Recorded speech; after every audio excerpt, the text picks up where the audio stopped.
Welcome back to Cryptocurrencies, your weekly dive into the fascinating and sometimes wild world of digital money. I'm Alex. And I'm Jamie. And boy, Alex, what a week it's been, huh? Just when you think you've got crypto figured out. Exactly. We've seen some serious action, and today we're talking about a bit of a pause, a pullback, as they say, that hit the market this past Friday, December 5th, 2025. It followed what was a pretty volatile week. Right. Volatile means it was going up and down a lot. Really unpredictable. And then on Friday, it mostly went down. Bitcoin, for example, dipped just over 1%. It went below $93,000, trading around $92,227. Yeah, and not just Bitcoin. Ethereum, another major cryptocurrency, also slipped. It fell under $3,200, changing hands at roughly $3,169. So both of the big players saw a bit of a decline. And when the big ones go down, it affects everything. The total value of all cryptocurrencies, what we call the market capitalization, fell by 1.1%. That's a drop to $3.23 trillion, which is still a huge number, but it's a dip. It certainly is. So, Jamie, what's really driving this pullback? Was it just a natural correction after a busy week or something more specific? Well, a big part of it, Alex, seems to be something called outflows from U.S. Bitcoin and Ethereum spot ETFs. Ah, the ETFs. For our listeners, an ETF, or Exchange Traded Fund, is basically an investment fund that you can buy and sell on a stock exchange, just like a company stock. These particular ETFs hold actual Bitcoin or Ethereum. Exactly. And outflows means that people are taking their money out of these funds. For 2 days in a row, including Thursday, these ETFs saw negative flows. Think of it like a lot of investors selling their shares in these crypto funds. So essentially, big investment firms like BlackRock and Fidelity, which manage some of these popular ETFs, saw a lot of money leaving. That suggests a more cautious mood among investors, wouldn't you say? Definitely. Despite crypto prices rising recently, this indicates that investors are a bit more hesitant in the short term. They might be waiting to see what happens next before putting more money in. It's understandable. These markets can be so unpredictable. But it's not all doom and gloom, right? I heard some industry experts are still pretty optimistic about the long run. Absolutely. Take Tom Lee, for example. He's a co-founder of Fundstrat, a research firm. He's actually quite confident that the market, especially Bitcoin, has already hit its lowest point, or bottomed out. So he thinks it's only going up from here. That's a bold prediction. It is. He's even forecasting that the next 8 weeks could actually break the traditional 4-year market cycle that crypto often follows. That's a pretty big deal. Wow. And what makes him so optimistic? Well, he's seen things like other firms like Bitmine accumulating or buying up significant amounts of Ethereum. When big companies are buying, it often signals confidence in the future value. That's a good point. So while we see these immediate market dips, some big players are still very bullish, meaning they expect prices to rise. Exactly. But, and this is important for our listeners, today's market movements really highlight something crucial. While the technology and new ways to use crypto keep growing, the market itself is still super sensitive to bigger economic changes or macro shifts and how much money investors are willing to put in. Good point, Jamie. When we talk about macro shifts, what does that really mean for our listeners? Good question. It means big economic news, things like interest rates, inflation, even big policy decisions from, say, the White House. What President Trump and his administration is focusing on can definitely send ripples through all markets, including crypto. It's all connected. Totally. So even though we had a pullback and money left the ETFs, the long-term outlook for some remains really positive. It just shows that crypto is still very much part of the larger global economy. Precisely. It's a journey, not a sprint. So for our listeners, keep an eye on those macro shifts. And remember that even in a pullback, there's always a bigger picture. Absolutely. And that's all the time we have for cryptocurrencies this week. Thanks for tuning in. We'll be back next time with more insights into the ever-evolving world of cryptocurrency. Bye for now. Welcome back to Tech Talk Today, everyone. I'm Alex. And I'm Jamie. We're here to break down the latest, most exciting, and sometimes most complicated tech news for you. Exactly. And today we're diving into something that sounds a bit big and official, but it's super important for anyone interested in technology, especially AI, data, and cybersecurity in Europe. You got it.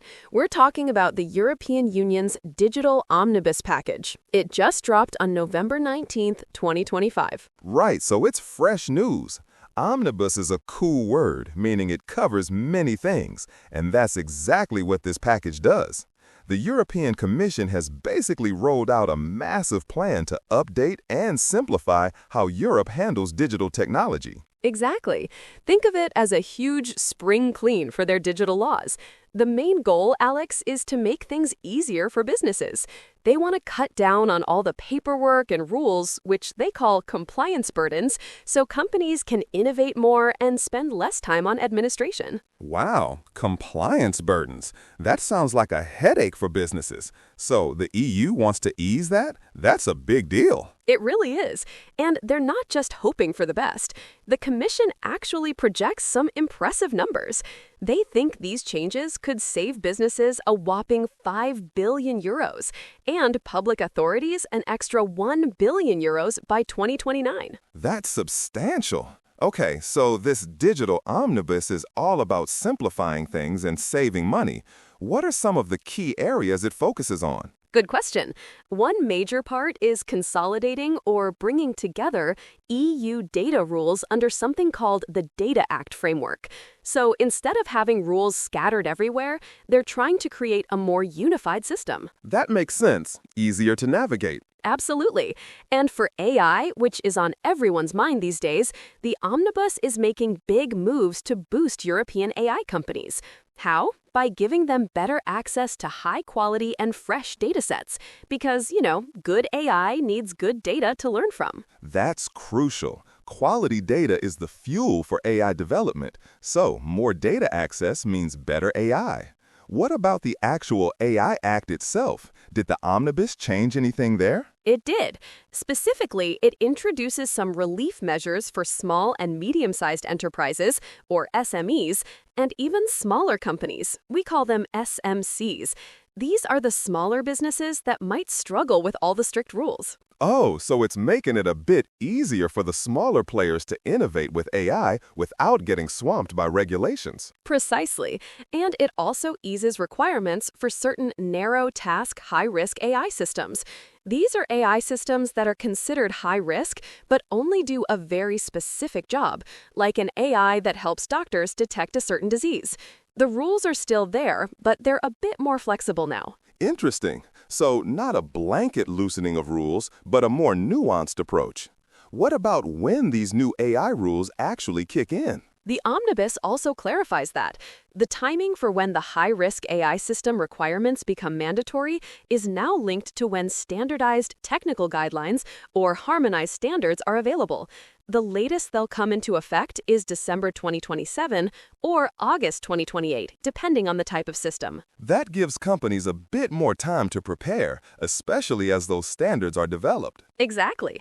One more really interesting point is how it deals with personal data.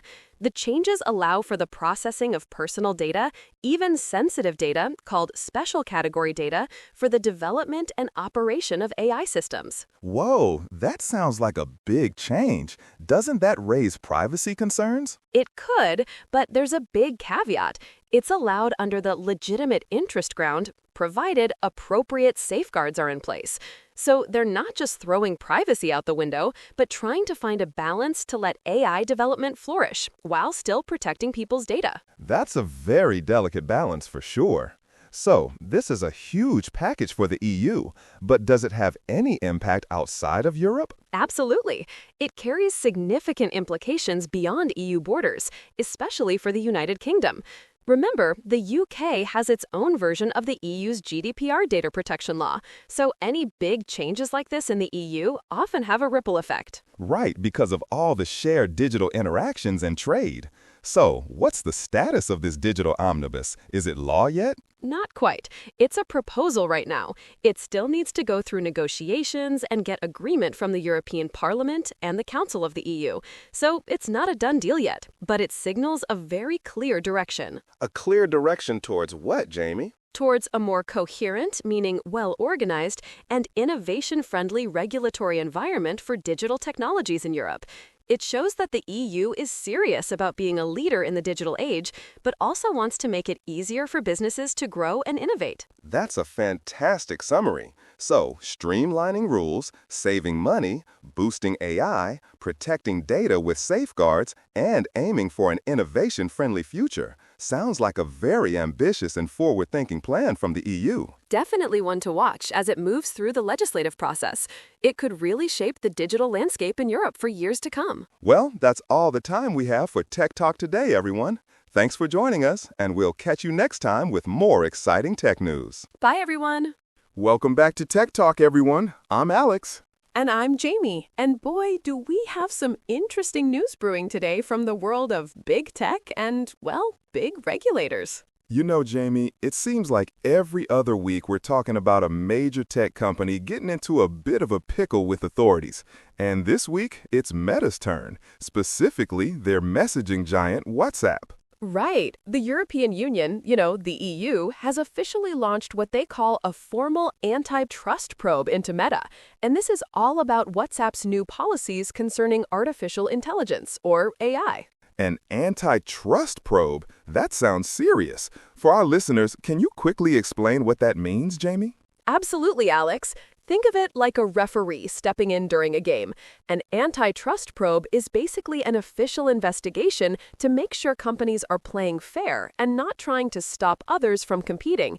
It's about preventing one big company from having too much power and, pushing others out. I see. So Meta is being investigated to ensure fair competition, and this is specifically about AI on WhatsApp? Exactly. The main concern here is that Meta's new rules, which are set to start in early 2026, might unfairly help Meta's own AI assistant, they call it Meta AI, inside WhatsApp. This could put other AI assistants at a disadvantage. So if I'm using WhatsApp and I want to use an AI assistant, Meta might be making it easier for me to use their AI, potentially making it harder for other companies' AI tools to get my attention? You've got it.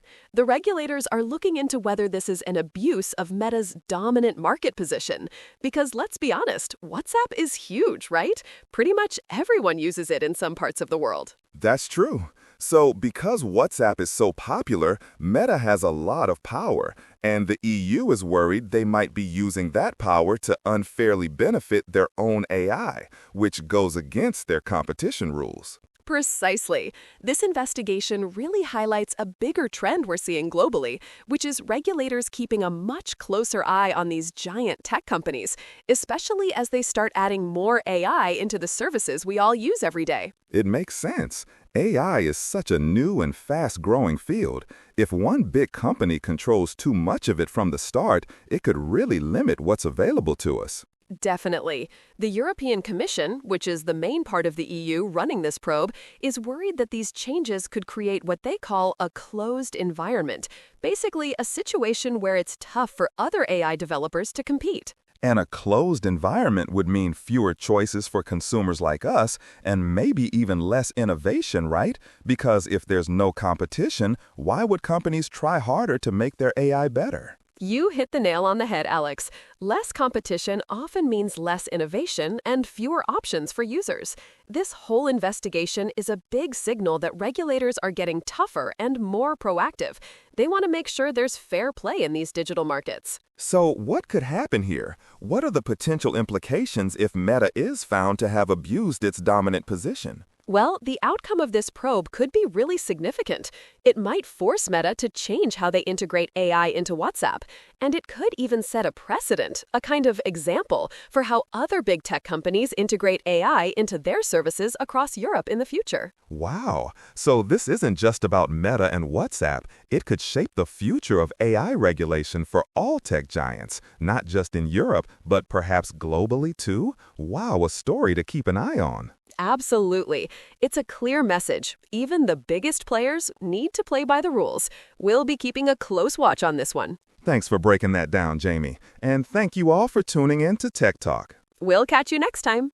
Hey everyone, and welcome back to Tech Talk Trends. I'm Alex. And I'm Jamie. We've got some absolutely fantastic news from the tech world today, something that's really got the market buzzing. That's right, Jamie. We're diving deep into the latest earnings report from Hewlett-Packard Enterprise, or HPE. And spoiler alert, it's a very good story. It truly is. HPE just wrapped up its fiscal fourth quarter for 2025, which ended on October 31st. And Alex, they didn't just meet expectations, they completely smashed them. We're talking record quarterly revenue and gross profit here. Smash them is the perfect phrase, Jamie. Their revenue jumped by a massive 17% compared to last year. And get this, they brought in $77.7 billion. That's a huge number. And it was even better than what the company itself expected. Exactly. And it's not just about more money coming in. Their operating margin, which basically tells you how efficient they are at turning sales into profit, also climbed significantly to 48.9%. That shows they're not just growing, they're growing smarter. Absolutely. And the man behind the wheel, Antonio Neri, who is the president and CEO of HPE, credited this strong performance to disciplined execution. He called it a truly transformative year for the company. It sounds like it. One of the big strategic moves they made was completing the acquisition of Juniper Networks. That really helped expand their networking products, right? That's right, Jamie. And they also saw huge growth in their AI and cloud businesses. You know, these are the hot areas in tech right now, and HPE is clearly capitalizing on them. This positions them with a lot of positive energy, or momentum, as they move into fiscal year 2026. It really does seem like everything is clicking for them. And speaking of strong leadership driving results, Antonio Neri is clearly doing a fantastic job at HPE. You know, it reminds me of how President Trump often talks about the strength of American companies. Absolutely, Jamie. HPE is certainly a shining example of that right now, showing incredible resilience and vision. Now, looking ahead, HPE is so confident that they've actually raised their financial forecast for fiscal year 2026. That's a huge vote of confidence. They now expect revenue to be somewhere in the range of $9 billion to $9.4 billion. And their non-GAAP diluted net earnings per share, or EPS, is projected between 57 and 61 cents. Plus, they've even bumped up the midpoint of their free cash flow guidance. They're now looking at between $1.7 billion and $2 billion. These revised forecasts really show their optimistic view for the future, based on their stronger portfolio and smart operations. Exactly. It seems HPE is not just riding the wave, they're creating it, especially in key technology areas. It's a fantastic story of growth, strategic acquisitions, and really focusing on those high-growth areas like AI and cloud. Definitely a company to watch in the coming year. Agreed. Thanks for joining us for this deep dive into HPE's incredible performance. We'll catch you next time on Tech Talk Trends. Bye, everyone. Welcome back, everyone, to the Daily Buzz. I'm Alex. And I'm Jamie, and do we ever have some buzz for you today? Get ready for some groundbreaking news that's going to completely change how you watch movies and TV. You are not kidding, Jamie. This is absolutely massive. We're talking about Netflix, the streaming giant, making a monumental move. They've just announced a definitive agreement to acquire Warner Bros. Discovery studio assets. Wow, just say that again, Alex. Netflix is buying Warner Bros.? That's huge. For our listeners, Warner Bros. Is one of the oldest and most famous film and television studios in the world. Exactly. And it's not just the classic Warner Bros. Film and TV studios. This deal also includes their premium streaming services, HBO and HBO Max. So, to be clear, Netflix will own HBO. That's incredible. How much are we talking about here, Alex? This sounds like a lot of money. You bet it is. The total value of this transaction is around $82.7 billion. That's with a B. It's a mix of cash and stock valued at $27.75 per Warner Bros. Discovery share. $82.7 billion? That's just mind-boggling. When is all this expected to happen, by the way? Is it official right now? Not quite yet. It's expected to finalize in the third quarter of 2026. This is after another internal move by Warner Bros. Discovery, where they're separating their global networks division, Discovery Global. So a little time to wait, but the deal is done. Okay, so why is Netflix doing this? What's the big strategy behind such a massive purchase? Well, it's all about creating an unparalleled entertainment offering, as they put it. Netflix wants to integrate Warner Bros.' century-long legacy of storytelling and iconic franchises with their own innovative platform and global reach. That makes sense. Warner Bros. Has been around forever, with so many classic films and shows. So what specific titles are we talking about now coming under the Netflix umbrella? Oh, get ready for this, Jamie. Picture this: The Big Bang Theory, The Sopranos, Game of Thrones, yes, you heard that right, Game of Thrones, The Wizard of Oz, and the entire DC universe, all joining Netflix's current lineup. Oh my goodness! Game of Thrones on Netflix? And DC Comics like Batman and Superman? This is going to be a dream come true for so many fans. Plus, imagine them alongside Netflix's own hits like Wednesday, Money Heist, and Bridgerton. It's just an unbelievable collection. It truly is. Netflix co-CEO Ted Sarandos said their mission has always been to entertain the world, and this combination will offer consumers more choice and greater value. He also mentioned expanded opportunities for the creators, which is important. That's great news for creators, too. So Netflix isn't going to change Warner Bros. Operations, right? They'll keep making their own stuff? That's the plan. Netflix intends to maintain Warner Bros.' current operations, signaling a commitment to preserving the studio's distinct identity and content production capabilities. So it sounds like Warner Bros. Will continue to be Warner Bros., just under Netflix ownership. This is a huge development in what we've been calling the streaming wars. It really feels like a significant consolidation, doesn't it? Absolutely. This deal could totally alter competitive dynamics and content strategies across the entire entertainment industry. It's a game changer. I mean, think about it. One platform potentially offering such a vast and diverse library, it really ups the ante for everyone else. Yeah, I'm already imagining my weekend binge-watching schedule. So for our ESL listeners, consolidation means when smaller companies or assets are bought up by larger companies, making fewer, bigger players in the market. This is definitely that. Great point, Jamie. And this move by Netflix is certainly going to be a topic of discussion for a long time. It shows how much the entertainment landscape is still evolving. Indeed. Well, that's all the time we have for the Daily Buzz today. What an episode. Thanks for tuning in, everyone. We'll catch you next time with more breaking news. Welcome back to Tech Talk Simplified, your weekly guide to making sense of the tech world. Jamie, what's got your attention this week? Alex, it's all about a massive new partnership that just dropped, and it's making big waves in the AI space.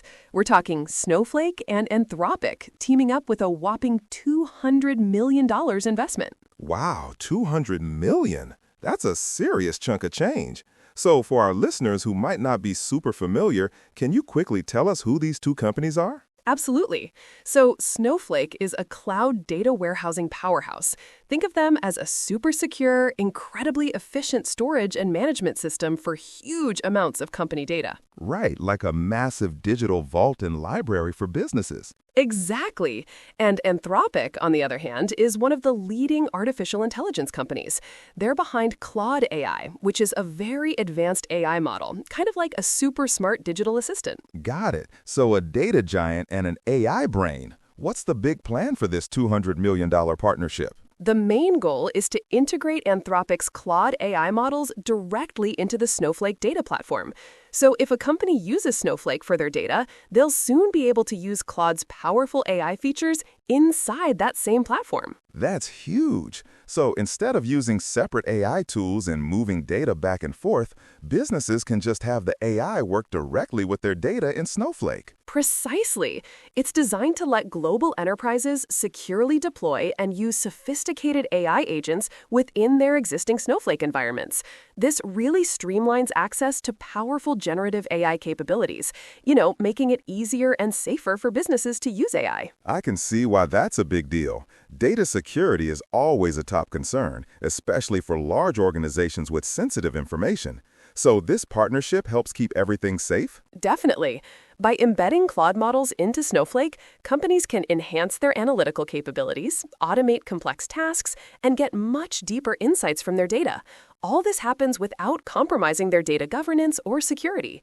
It's particularly crucial for sensitive info because the AI processing happens closer to the original data source. That makes a lot of sense. So it's not just about making AI available, it's about making it responsible and secure for businesses. Exactly. And this $200 million investment really shows how committed both companies are to driving innovation in enterprise AI. It reflects a broader industry trend where cloud data platforms like Snowflake are becoming central hubs for AI development and deployment. Right. It's about empowering organizations to transform how they operate, make better decisions, and speed up their digital transformation journeys, all by harnessing the power of integrated artificial intelligence. Totally. It's like giving businesses the ultimate all-in-one brain for their data. It's going to be fascinating to see how companies leverage this. Well, that's certainly a partnership to keep an eye on, Jamie. Thanks for breaking down this significant news for us, Jamie. My pleasure, Alex. And that's all the time we have for Tech Talk Simplified this week. Join us next time for more insights into the ever-evolving world of technology. Welcome back to Tech Talk Unpacked, where we break down the biggest stories in technology. I'm Alex. And I'm Jamie. Today, Alex, we're diving deep into a topic that sounds like it's straight out of a movie, but it's very real: the escalating battle over advanced AI chips. Exactly, Jamie. It seems like the world of geopolitics is heavily influencing the tech sector right now. The latest news is that U.S. senators are pushing for much stricter controls on exporting NVIDIA's advanced AI chips to China. Right. This isn't just a small adjustment, is it? Washington is really intensifying its focus on where these critical AI hardware components are going. No, it's a big deal. The core reason? Concerns that China might use these cutting-edge artificial intelligence technologies for what they call dual applications. Dual applications. For our listeners, could you quickly explain what that means in this context? Of course. It means these chips could be used for good, civilian purposes, like developing new medicines or improving industrial efficiency, but also for military applications. And that's the worry, that China's military might benefit from this advanced tech. I see. So the proposed restrictions aim to further limit how much Chinese tech firms and their military can develop advanced AI systems.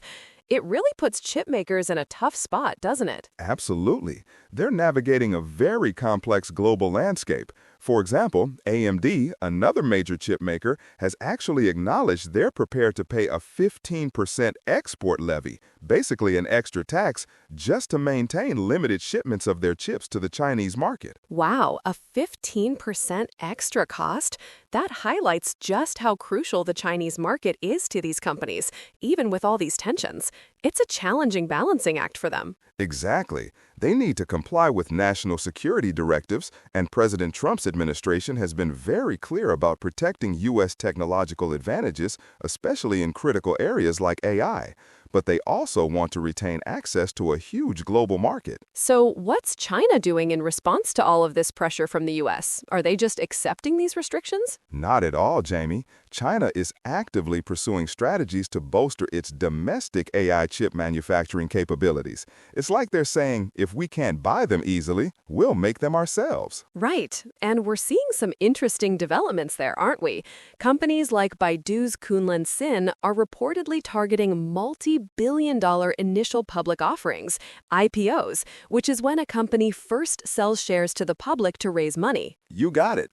And another company, More Threads, recently had a record-setting trading debut, with its stock surging an incredible 425%. That's a massive show of investor confidence. 425%. That's mind-boggling. It really underscores the national priority China places on achieving self-sufficiency and leadership in the critical AI chip sector. It's a race, isn't it? It certainly is. These developments really highlight that this isn't just a trade dispute anymore. It's a full-blown technological competition with significant geopolitical implications. Absolutely. And it's going to be fascinating to watch how this plays out, not just for the tech industry, but for global relations too. For sure, Jamie. We'll keep an eye on it. Thanks for tuning in to Tech Talk Unpacked. See you next time. Hey, everyone, and welcome back to Global Insights. I'm Alex. And I'm Jamie. We've got a fascinating story from India today that definitely caught the markets off guard. Absolutely, Jamie. Usually, economic news can be a bit predictable, but this one was a real curveball. The Reserve Bank of India, or RBI, just made a pretty significant move. That's right. On Friday, December 5th, 2025, the RBI announced a surprise 25 basis point cut to its main interest rate, which they call the repo rate. A repo rate cut. For our listeners who might be new to economic terms, what exactly does that mean, Jamie? Good question, Alex. Think of the repo rate as the interest rate at which commercial banks borrow money from the central bank, in this case, the RBI. So when they cut it, it means it's cheaper for banks to borrow money. And when it's cheaper for banks, they can then lend money to businesses and consumers at lower rates. Ah, so cheaper borrowing means more spending and investment, which can boost the economy, right? Exactly. And what made this particularly surprising is that it happened even though India's economic growth, or GDP, was actually looking pretty strong in the previous quarter. So many people weren't expecting a rate cut. Wow, that's interesting. So if GDP was good, why did they decide to cut rates then? Well, the central bank seems to be looking ahead. They're concerned about what they call weak price pressures, meaning inflation isn't too high, perhaps even a bit low, and they also see expectations for a potential slowdown in economic growth coming up. So this move is proactive, aiming to prevent things from slowing down too much. I see. So they're trying to give the economy a little push before it really needs one. And how did the markets react to this unexpected news? Oh, they loved it. Immediately after the announcement, we saw what market watchers call a risk-on sentiment. Investors felt more confident and willing to take risks. The Nifty 50 index, which tracks the top Indian companies, closed the day up by 0.59%. That's a pretty good jump for a single day. Which parts of the market benefited the most? Naturally, the rate-sensitive sector saw the biggest gains. These are industries that really benefit when borrowing costs go down. We're talking about financials, like banks, the automotive industry, where people might buy more cars with cheaper loans, and real estate, because mortgages become more affordable. Right. So if you're thinking of buying a car or a house, this could be good news for you in India. Precisely. The hope is that this policy change will give a substantial boost to both corporate lending, so businesses can borrow more to expand, and consumer lending, encouraging people to spend. Ultimately, this should stimulate overall economic activity. It really sounds like the RBI is being quite proactive here, which is interesting given how cautious some central banks can be. It is. Most market participants truly hadn't predicted a cut right now. So the RBI's decision highlights their commitment to fostering a supportive environment for economic expansion and maintaining financial stability in what is a rapidly evolving economy. So, a surprising but ultimately positive move for the Indian economy, it seems. Cheaper money, more spending, and a boost for key industries. Exactly.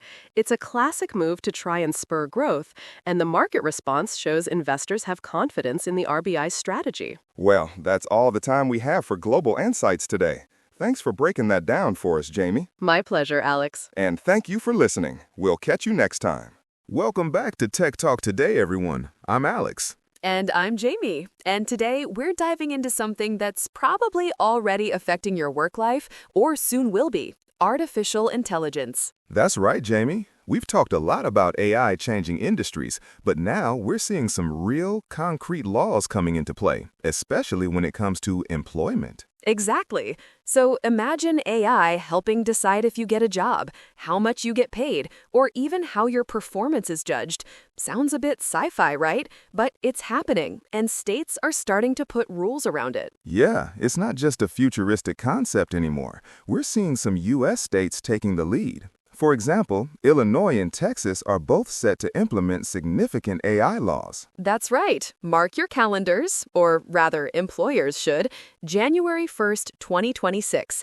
That's when Illinois' AI and hiring law and Texas's Responsible Artificial Intelligence Governance Act will officially kick in. Wow, 2026 isn't that far away, really. So these laws are specifically targeting how companies use AI in those crucial HR functions, like recruiting new employees, figuring out salaries, and even performance reviews. Exactly. It's about making sure that AI tools are used fairly and ethically in these really important decisions that affect people's careers and livelihoods. Making sure there's transparency and accountability. That makes a lot of sense. But this isn't happening in a vacuum, is it?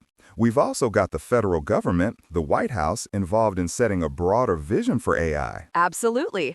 While states are making their own rules, President Trump's administration has been pushing to position the U.S. as a global leader in AI innovation. Right. I remember President Trump signed some executive orders back in July, and there was a comprehensive AI action plan issued over the summer. The idea is to balance developing new tech with making sure it's used ethically and managing any potential risks. Definitely. It's a tricky balance. You want to encourage innovation, but also protect people. The federal initiatives are trying to create a national framework. But here's where it gets a bit complicated for businesses, Jamie. We've got states doing their own thing and the federal government doing theirs. It creates what some are calling a patchwork of rules. That's such a good way to put it, Alex. Imagine you're a company operating in, say, 3 different states. You might have 3 different sets of rules for how you use AI in hiring. Exactly. One state might have strict disclosure requirements for using AI in interviews, while another might focus more on bias detection in AI algorithms for compensation. It can be a real headache for compliance teams. It really highlights that tension, doesn't it, between national policy goals and what individual states feel is best for their residents. Businesses that operate across state lines will have to be incredibly vigilant. Definitely. They'll need to constantly monitor these evolving legal frameworks and adapt their AI strategies to ensure they're compliant everywhere they operate. So the big takeaway here is that responsible AI governance in employment practices is no longer just a nice to have. It's becoming a legal necessity. Absolutely. The future of work with AI is here, and the rules of the game are quickly being written. Thanks for breaking that down, Jamie. My pleasure, Alex. And that's all the time we have for Tech Talk today. Welcome back to Money Matters, your weekly guide to understanding the world of finance. And what a fascinating week it's been, Alex, especially as we wrap up the trading week on Friday, December 5, 2025. Absolutely, Jamie. Let's dive right in. It looks like global stock markets showed a really positive trend today, wouldn't you say? Definitely. Investors are still trying to make sense of all the economic information out there and, crucially, what the Federal Reserve will do next with interest rates. Right. And here in the U.S., the stock market is actually still very close to its all-time highs. The S&P 500, a big index, went up slightly by 0.1%, and the NASDAQ composite, which includes a lot of tech companies, gained 0.2%. That's right. Interestingly, the Dow Jones Industrial Average, with many of those larger, more established companies, actually saw a small dip, just 0.1%. So it was a bit mixed, but the overall feeling on Wall Street was definitely positive. And it wasn't just the U.S., was it? Europe also saw some healthy gains. Yes, exactly. Major European markets recorded gains too. Germany's DAX index advanced by 0.5%, and Paris's CAC 40 rose by 0.2% in their early trading. Good news across the board. So, Jamie, what's the big reason behind all this market cheer? What's driving this optimism? Well, Alex, a major factor, perhaps the major factor, is the growing expectation that the Federal Reserve, which is the central bank of the U.S., will cut interest rates very soon. Ah, the famous interest rate cut. Everyone has been talking about this for weeks, so how likely is it now? Traders are now pricing in a 90% chance of a 0.25 percentage point cut next week. When we say pricing in, it means they really expect it to happen. That kind of high probability is fueling a lot of optimism among investors. Wow, 90%. That's a very strong signal. And what happens when interest rates are expected to go down? What are the broader effects on the market? Good question. Lower interest rates generally make it cheaper for businesses to borrow money and expand, which can boost economic activity. It also tends to make the US dollar a little bit weaker. And a weaker dollar often means good things for commodities, right? Exactly. A weaker dollar makes commodities like gold and copper more affordable for buyers using other currencies. And we've seen some incredible numbers here. Gold has reached a record $4,221 per ounce. Unbelievable. Over $4,000 for an ounce of gold? And copper isn't far behind, climbing to an unprecedented $11,705 per ton. So this expectation of lower rates is having a huge impact. It really is. But you know, the market always has a but, doesn't it? There's always another side to the story. You're right. What's the but this time? What's making some investors a bit cautious? Well, while easier monetary policy, meaning lower rates, generally supports riskier assets like stocks, we've just seen some pretty robust U.S. labor market data. Ah, yes, the unemployment claims. I saw something about that. Precisely. U.S. weekly unemployment benefit claims recently fell to a 3-year low. This strong data suggests the job market is very healthy, and a really strong job market might make the Federal Reserve less eager to aggressively lower rates. I see. So if the economy, particularly the job market, is already strong, the Fed might think, do we really need to cut rates right now? That introduces a bit of uncertainty into those high expectations. Exactly. It's a bit of a balancing act for the Fed. But despite that caution, on Friday, the overall feeling was definitely optimistic. Markets were mostly factoring in the likelihood of a supportive monetary policy environment. So it seems like optimism is winning the day for now, with most investors betting on those rate cuts coming soon. That's the takeaway. It will be very interesting to see what the Fed actually announces next week. That will be the real test. Indeed. Thanks for breaking that down for us, Jamie. Always great to get your insights into what's moving the markets. My pleasure, Alex. And that's all for this market update. Join us next time on Money Matters. See you then.